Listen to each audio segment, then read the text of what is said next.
하나님을 가리는 것들이라는 제목으로 오늘 우리 하나님 말씀을 나누도록 하겠습니다. 어떤 도둑이 바쁘게 자신의 일을 밤에 수행하고 있었습니다. 제법 부잣집을 털어서 큰 이득을 얻었습니다. 제법 수확이 많았어요. 이제 그만해도 될 것 같았는데 열심히 특심인지라 한 집만 더 하자, 열심을 내보자 라고 하면서 다른 한 집에 담을 넘었습니다. 그리고는 조심스레 안방 쪽으로 가는데 그 안방에 문이 열려 있고 그곳에 불이 켜져 있습니다. 그래 사람이 있나? 라고 생각하던 그 순간에 이 도둑이 안에서 소리가 들리는 것을 듣습니다. 아들아, 내가 먹을 것이 없다 라고 어머니의 소리가 들린 겁니다. 먹을 것이 없대요. 그래서 그는 도둑이었지만 좀 마음이 좀 찔렸나 봅니다. 그래도 사람이기 때문에 먹을 것이 없다니까. 그래서 그 먹을 것이 없다라는 엄마의 소리를 듣고 이 아들인 것 같은 사람이 이렇게 대답을 합니다. 어머니, 그러면 제가 쌓아놓은 똥이라도 드세요. 제가 쌓아놓은 똥이 가슴이 미어지는 거예요. 얼마나 먹을 게 없으면. 도둑은 너무나 불쌍한 생각이 들어서 문 앞에 그 부잣집에서 털어온 그것을 살포시 내려놓고 문을 이제 나왔습니다. 나중에 알고 보니까 이 어머니와 아들 고스톱을 치고 있는 거예요. 그래서 그 짜놓은 똥이 뭐겠습니까? 바로 이거예요. 보여주십시오. 이거예요. 여러분, 고스톱 치실 줄 아는 분은 이거 확실히 이해해야 될 겁니다. 싸놓은 이거라도 드시라는 거예요. 귀로 들었다고 해서 다 들은 게 아니고 눈으로 봤다고 해서 다 본 게 결코 아닙니다. 노란 선글라스를 끼고 세상을 보면 그 세상의 바탕은 노랗습니다. 빨간색 선글라스를 끼고 세상을 보면 그 바탕은 빨갛습니다. 내가 있는 그대로 객관적으로 보는 것 같아도 사실은 자신의 안경을 쓰고 자신이 들리는 대로만 보고 들을 뿐이다라는 거예요. 그렇기 때문에 잘못 보고 있음에도 때로는 나는 정확하게 보고 있다라고 착각할 수도 있습니다. 내 안경을 쓰고 세상을 보는 것, 그 세상을 보는 관점, 그것을 우리는 어려운 말이지만 세계관이라고도 해요. 세계관. 그래서 사람들은 각자의 세계관이 다 있습니다. 그 세계관은 자신이 했던 그 경험을 토대로 나오게 되어 있고요. 어떤 생활을 하는지에 따라서 그 세계관이 점점 명확해지고 두터워지고 또 확실해져 갑니다. 사람들이 쓰고 있는 그 안경들은요, 모두 이 세상이 씌워준 안경들이에요. 그래서 이 죄 많은 세상에 살아가다 보면 그 안경이 옳은 것인지 그른 것인지 구분하지 못하고 그냥 쓰기도 합니다. 그래서 바로 보고 싶어도 바로 보지 못하게 해요. 바로 제대로 좋은 것을 듣고 싶으나 그것을 자꾸 나도 모르게 필터링하면서 듣기도 합니다. 사탄이 왜곡시켜 놓은 것이 너무나 많기 때문에 그렇습니다. 여러분 믿음이 뭐라고 생각하십니까? 믿음이란 이런 것이다. 다양하게 우리가 해석할 수가 있겠지만 그 다양한 해석 가운데 하나는 세상이 씌워준 그 안경을 벗는 것이 믿음이다라고 할 수 있지 않겠습니까? 그것을 벗고 무엇을 쓰는 겁니까? 하나님께서 원하시는 것을 쓰는 것. 하나님께서 보기를 원하는 것을 보고 하나님이 듣기 원하시는 것을 듣는 것. 그게 믿음일 것입니다. 그래서 믿음의 사람들에게 필요한 것이 뭐라고 그래요? 분별력이라고 하는 것이죠. 이것이 하나님을 기쁘시게 하는 것인가? 세상을 기쁘게 하는 것인가? 내가 이것을 행함으로 하나님의 기쁨이 되어 가는가? 아니면 하나님과 관계없는 기쁨을 누리고 살아가는가? 그런 분별력이 우리가 필요하지 않겠습니까?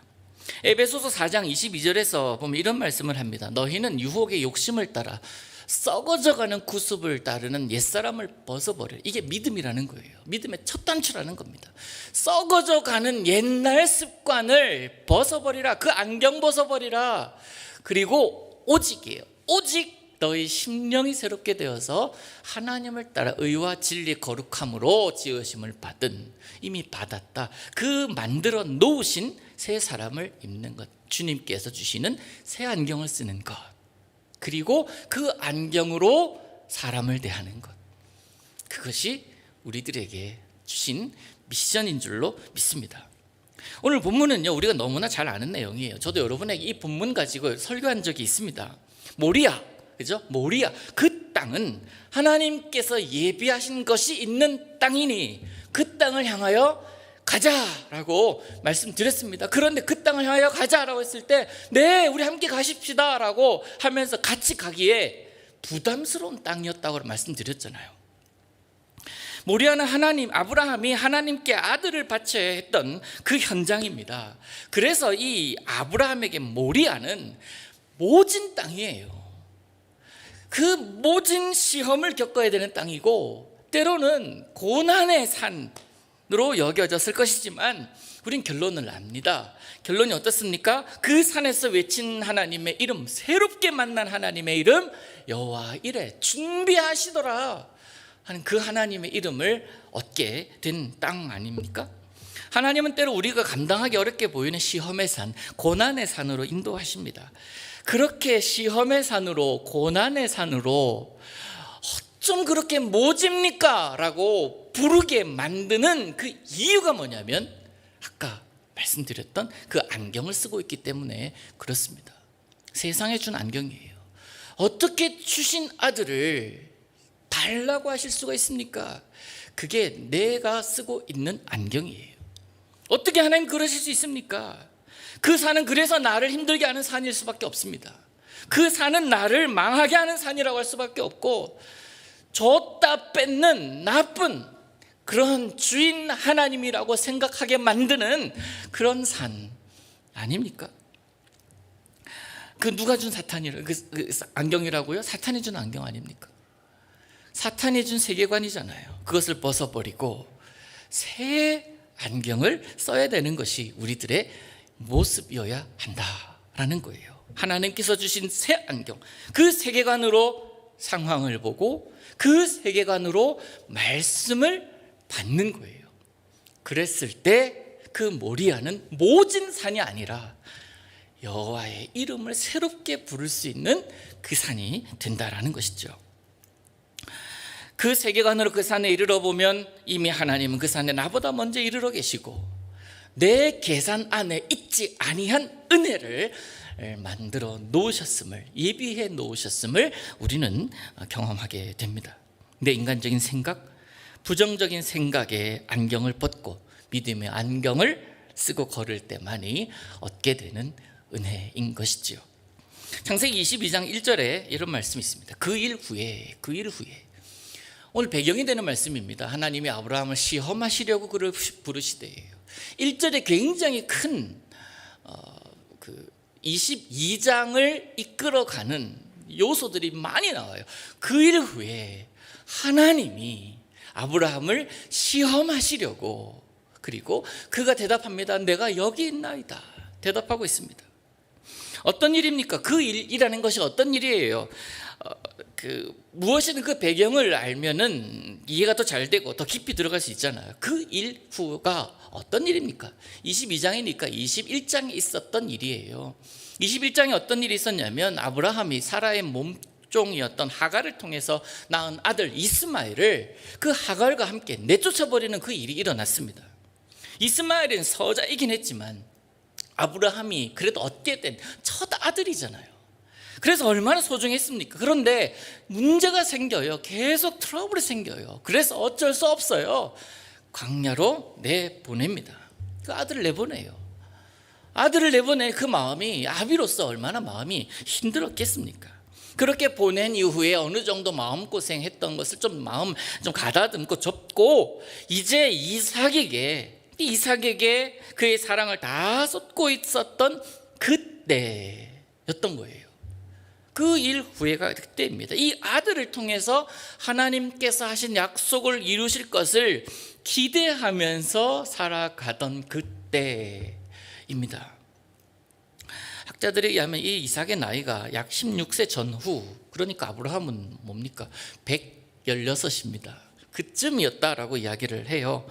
이제 아브라함 같은 경우는 인생의 마지막을 향해서 걸어갑니다. 그러니까 별 다른 큰일 없이 그저 하루하루 살다가 하나님께서 부르시면 그 부르심을 받아서 가면 되는 그런 나이라고도 볼 수가 있지 않겠습니까? 그래서 특별한 그 어떤 일 없이 그냥 이대로 살면 좋겠습니다. 하나님, 내 인생 가운데 역사하신 하나님, 이제 마지막 노년을 이 이삭을 통해서 영광 받아주시고 그 이삭을 보면서 내가 평안하게 하루하루 살다가 주님 부르실 때 그 부르심 받겠습니다 라는 그런 마음으로 살아가던 그때 아니었습니까? 그러니까 그 생을 마무리할 그 즈음에 보면 이 아브라함에게 희망이라는 게 뭐가 있겠어요? 이삭 보는 거예요. 이삭이 건강하게 살아가는 것, 또 이삭이 점점 자라가는 것을 보면서 하나님께 감사드리는 것, 그것이 그의 생의 모습이 아니었겠습니까? 귀한 게 없어요. 더 이상 재산을 모아봐야 뭐 하겠어요? 발버둥 칠 이유가 없습니다. 이제 와서 건강을 위해서 좋은 것을 먹으면서 그렇게 살아가 본들 뭐 하겠습니까? 땅을 더 넓혀 본들, 종을 많이 늘린들 아브라함에게는 별 의미가 없었던 거예요. 그러나 하늘 소망을 품고 이제 하나님이 부르실 때를 기다리는 이 백발의 노인 아브라함에게도 기쁨을 주고 만족을 주는 것이 있었으니 그게 바로 이삭이었던 거예요. 자신의 유일한 아들이고 또한 하나님의 약속을 이어갈 자였기 때문에, 그 명확한 믿음이 있었기 때문에 이삭을 바라보면서 그는 하루하루를 살아갑니다. 그런데 하나님께서 바로 그때에 바로 그것을 내놓으라는 거예요. 차라리 나를 데려가시지 왜 그를 달라고 하냐는 겁니다. 존재의 이유인데, 내가 지금 살아가는 이유인데, 내가 힘낼 이유인데, 이삭이 아프다 그러면 왜 그럴까 걱정하면서 나도 아픈 것 같고, 이삭이 그래서 회복됐다 그러면 나도 회복되는 것 같은 그 존재, 그것인데 그것 내놓으라는 명령이 떨어졌습니다. 아브라함에게 아들 이삭만큼은 목숨 걸고 지켜야 되는 자였는데 바로 그것 때문에, 바로 그 이삭을 번제로 드릴 제물로 삼으라 라고 우리 하나님 말씀하신 거예요. 왜 그랬을까요? 아까 1절에 나오잖아요. 시험하시려고. 이삭을 받으시려고 아니에요. 이삭을 받으시긴 받으시겠지만 이삭을 받으시는 방법은 따로 있습니다. 시험하시려고. 누구를요? 아브라함을. 그리고 이삭을 하나님은 시험하시려고 부르셨어요. 하나님은 우리와 소통하기 원하십니다. 관계 맺기를 원하십니다. 그런데 우리 모두에게는 그 관계를 흐리게 만드는 것이 있을 수 있습니다. 그 소통을 가리는 것들이 있을 수가 있습니다. 하나님은 그 나와의 관계를 가리는 것, 소통을 깨트리는 것을 용납하지 않으십니다. 하나님이 용납하지 않으시니 그것은 나도 용납하지 말아야 할 줄로 믿습니다. 혹시 여러분에게 하나님을 보지 못하게 하는 것이 있습니까? 하나님을 바라보려고 하는데, 하나님만 의지하려고 하는데 은근히 다른 것에 내 마음이 가고 내가 저거를 의지하고 있구나라고 생각하게 하는 것이 여러분 있으십니까? 너무 소중하게 여겨져서 그것이 하나님을 가릴 정도라면 과감하게 치울 수 있습니다 라고 고백하지만, 그것이 마지막까지 내가 놓치지 못할 것이라면, 내가 놓지 못하는 것이라면 그것 달라고 하나님 하실 텐데 여러분 어떻게 하실 것입니까? 하나님은 그걸 말씀하세요. 바로 그것, 너와 나 사이에 있는 바로 그것을 좀 치워줬으면 좋겠다. 내가 너를 바라봐야 되는데 그것 때문에 네가 보이지 않아. 내가 하나님을 바라봐야 되는데 그것 때문에 하나님이 바라보지 못하는 경우라면 그것 내가 치워야 되는데 차마 내가 치우지 못하는 것, 그것이 우리들 가운데 사람마다 있을 수가 있습니다. 치웠으면 좋겠다라고 하나님 하시면서 하나님을 향한 내 마음을 또 나를 보기를 원하십니다. 물론 그것 하나님께서 거두가지 않으세요. 그것 통해서 더 큰 은혜를 우리에게 주십니다. 하나님은 그것 달라고 해서 받으셔서 꿀꺽 하시는 분 아니시잖아요. 그것을 경험하기 위해서는 하나님께서 예비하신 그 예비하신 하나님이라고 내 삶 가운데 고백하려면 하나님과 나 사이에 있는 그 가려진 것, 그것이 없어져야 하는 것입니다. 어떤 거지를 볼 때마다, 항상 그 자리에 있는 그 거지를 볼 때마다 어떤 신사가 자신의 지갑을 열어서 돈을 주던 그런 경우가 있었습니다. 어느 날 거지가 그 신사에게 난데없이 불평을 하는 겁니다. 자신 돈을 주고 있는데도 불평한 거예요. 뭐라고 불평하냐면, 당신은 처음에는 나를 볼 때마다 10,000원 주더니 작년 말쯤 되니까 5,000원 주더라는 거예요. 그리고 올해 들어와서는 1,000원밖에 안 주는 거냐고. 왜 사람이 변할 수가 있냐, 왜 그럴 수 있냐라고 묻습니다. 그러자 신사가 대답해요. 내가 솔로일 때는 그랬었지만 작년에 내가 결혼을 했어. 내 사랑하는 아내가 생겼어. 그리고 이달 초에 자식까지 생겼거든. 이 대답을 한 거예요. 아, 그렇구나 라고 넘어가면 될 법한 상황인데, 거지가 한마디 더 하는데 막 화를 내면서 신사에게 이렇게 화를 내는 겁니다. 그럼 내 돈으로 당신 처자식 살려먹인 거야? 거지가 지금 이 얘기를 하고 있는 거예요. 내 돈으로 당신 처자식 살렸다는 거야? 먹여 살렸다는 거야? 말도 안 되는 거 아니에요? 감사한 일이 반복되다 보니까 그것이 당연한 것인 줄로 착각하고 만 거예요. 은혜가 권리가 된 거예요. 은혜는 은혜일 뿐이에요. 그것을 권리라고 생각하면 큰 오산입니다. 은혜는 권리가 아니에요. 그 거지에게 감사가 사라지고 자기에게 주는 돈이 줄었다는 이유로 불평합니다. 막 화를 냅니다. 내 것을 떼서 줬냐고 말도 안 되는 이야기를 하고 있습니다. 내 것이라고 생각해요.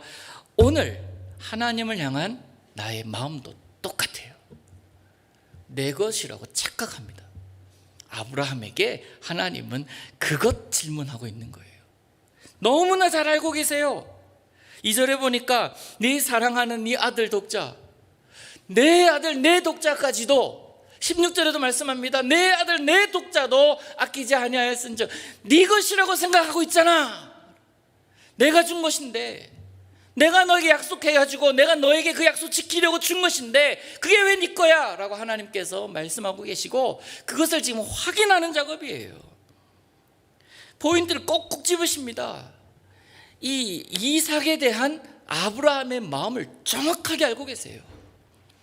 내가 준 건데 네가 사랑하는 네 아들이라고 생각해?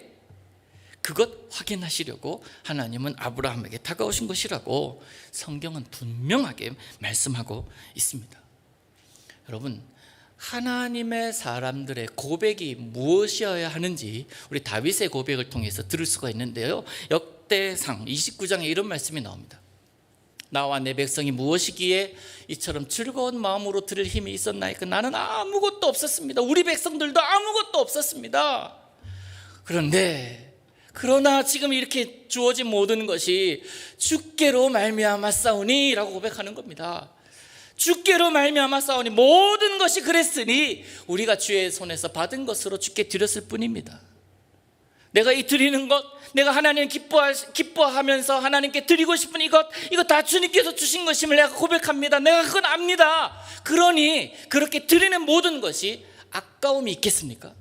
하나님의 사람들의 고백이어야 할 줄로 믿습니다. 이 본문은 성전 건축을 앞에 둔 다윗의 고백이에요. 하나님께서 다 주셨다는 거예요. 그러니까 내가 지금 주님께 드리는 것도 주님의 것이기에 난 아깝지 않습니다라는 거예요.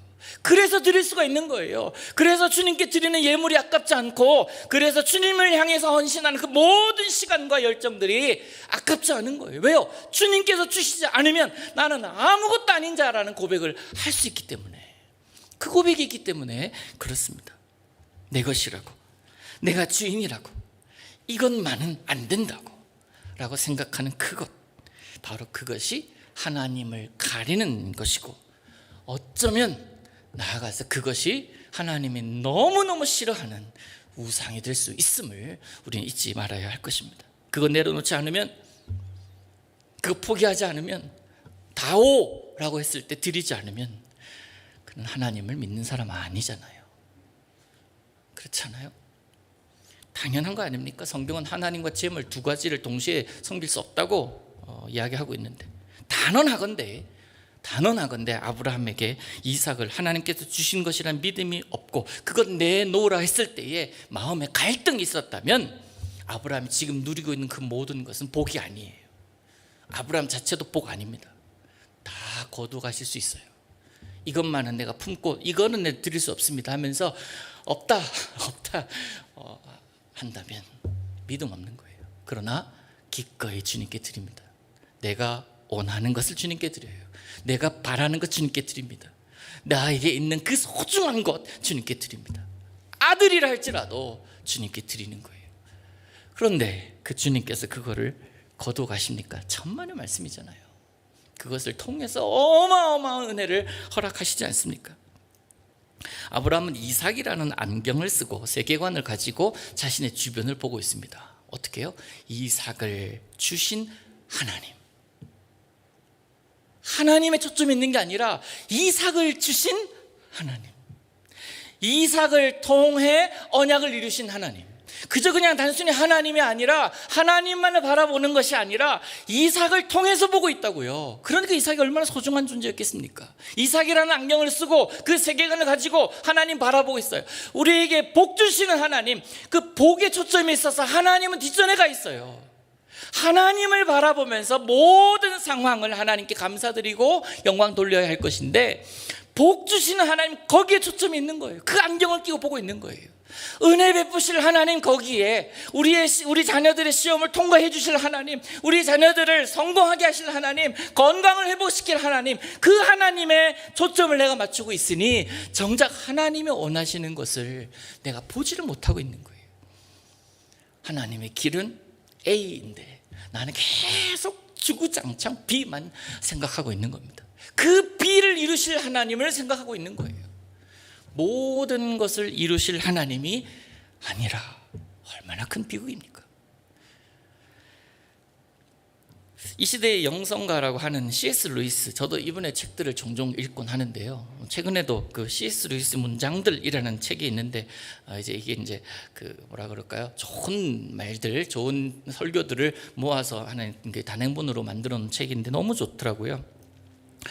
근데 그분이 하루는 그의 제자들의 질문을 받습니다. 제자들이 뭐라고 하냐면, 불안하고 불합리한 또 불확실한 이 시대를 살아가고 있는 그리스도인들이 어떻게 평안을 누리며 살 수 있습니까?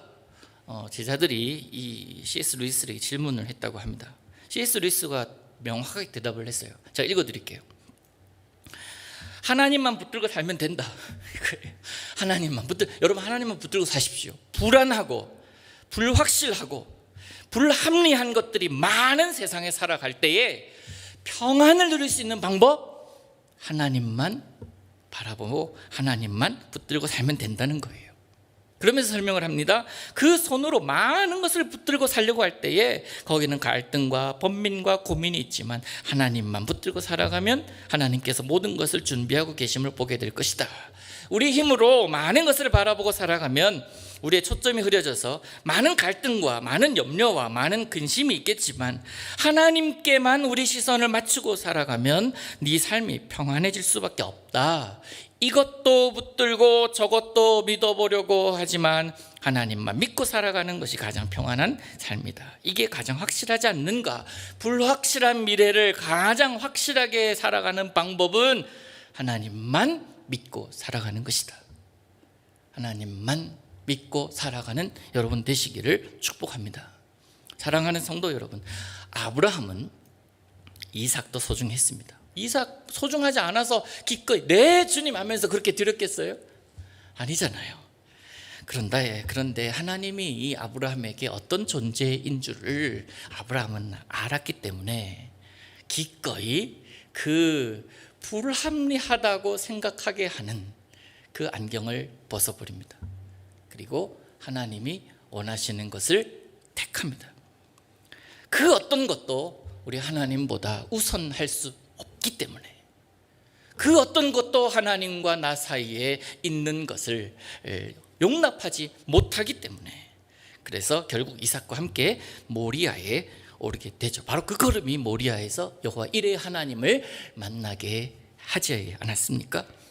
여러분, 이 모리아는 나중에 솔로몬의 영광스러운 그 성전이 세워진 땅이 돼요. 그 어마어마한 축복의 땅이 됩니다. 그리고 나아가서 이 아들을 기꺼이 드리려 올라갔던 그 모리아, 나중에 예수 그리스도가 그 십자가를 지고 그 땅에 세워지게 돼요. 하나님께서 그렇게 아들을 세울 터인데 너는 그럴 수 있겠니? 너는 그럴 수 있겠니? 수천 년 전에, 2000년 전에 아브라함에게 하나님은 그렇게 먼저 네가 해줄 수 있겠니? 라고 하신 그 땅이에요. 그게 모리아입니다. 여러분, 우상은 다른 게 아니에요. 하나님보다 소중히 여기는 게 우상입니다. 우상은 하나님을 가려요. 바로 그것 없애줄 수 있겠냐? 하나님은 우리에게 말씀하고 계십니다. 혹독한 시험이지만 눈물 흘리면서 그것 드렸을 때 어떻게 됩니까? 이삭을 돌려주세요. 그만 됐다. 시험 끝. 바로 그것 드릴 때 바로 그것이 큰 감격이 되고 상상할 수 없는 감사의 제목이 되는 거예요. 그래서 여러분, 이 시간 이후로 사람이 하는 부탁이나 요구는 생각해 볼게, 내가 좀 기도해 볼게 라고 말한다 할지라도 하나님께서 말씀하시는 거라면 하나님 좀 생각해 볼게요, 좀 기도해 보고 40일 동안 한번 기도해 보고요, 이런 대답 하지 마시기를 바랍니다. 주님께서 준비하신 은혜 못 누릴 수 있어요. 즉각적인 반응과 주의 말씀이라면 즉각적인 순종이 여러분들에게 있기를 원합니다. 결론입니다. 아브라함은 이삭과 함께 찬송하며 내려올 거예요. 찬송하는 가운데 얼굴에는 웃음이 가득하고 그 감격스러운 번제를 받으신, 그 숫양 번제를 받으신 그 하나님을 기억하면서 눈물 펑펑펑펑 흘리면서 웃으면서 노래하며 내려오지 않았겠습니까? 이삭이라는 이름의 뜻이 웃음 아닙니까? 이게 진짜 이삭이구나, 이게 진짜 웃음이구나. 아브라함은 그렇게 눈물과 함께 웃었을 것입니다. 사랑하는 제 모든 성도 여러분, 말할 수 없는 감격과 기쁨이 있는 그곳에 서시기를 바랍니다. 그런 결단이 여러분들이 있기를 원합니다. 여러분에게 있는 하나님을 가리는 것 믿음으로 걷어내십시오. 더 깊은 차원의, 더 넓은 차원의, 더 높은 차원의 믿음으로 하나님을 예배하는 그런 자가 될 것입니다. 아브라함을 잔인하리만치의 높은 벼랑에 세우신 하나님이셨지만 그 높은 곳에서 하나님을 높은 차원의 노래로 고백하게 하셨습니다. 그게 우리가 믿는 하나님이십니다. 인간적인 생각들, 계산하는 모습들이 아닌 주님의 말씀이라면 기도해 보고요, 누구에게 기도할 거냐고요, 생각해 보고요. 하나님이 생각의 주인이시는데 누구에게 무슨 생각을 하려고 대답을 하냐고요. 아니에요. 하나님이 말씀하신 것이라면 다른 말 필요 없습니다. 네 주님, 이 말이면 됩니다. 네 주님. 언제나 어디서나 어느 순간에서나 눈물 펑펑펑펑 흘린다 할지라도 그 눈물이 슬픔의 눈물, 애통의 눈물이 아니라 주께서 주신 은혜가 너무너무 커서 감격스러운 눈물이라 고백하며 그 눈물을 경험하며 웃을 수 있는, 이삭할 수 있는 여러분 되시기를 우리 예수님의 이름으로 축복합니다. 기도합니다. 살아계신 하나님, 우리의 연약함을 고백합니다. 우리의 믿음 없음 또한 고백합니다. 그러나 주님, 하나님과 나 사이에 가려져 있는 그것이 있다면 내 작은 믿음을 통하여서라도 그것을 지워버리는 우리들 되기를 원합니다. 하나님이 용납하지 않는 것, 그 어떤 것도 나도 용납하지 않기를 원하오니 주님, 우리에게 믿음 더하시고 독수리가 날개쳐 올라감 같이 주님과의 소통이 여전한 그런 우리들의 믿음 생활이 되게 하여 주시옵소서. 예수님의 이름으로 기도하옵나이다. 아멘.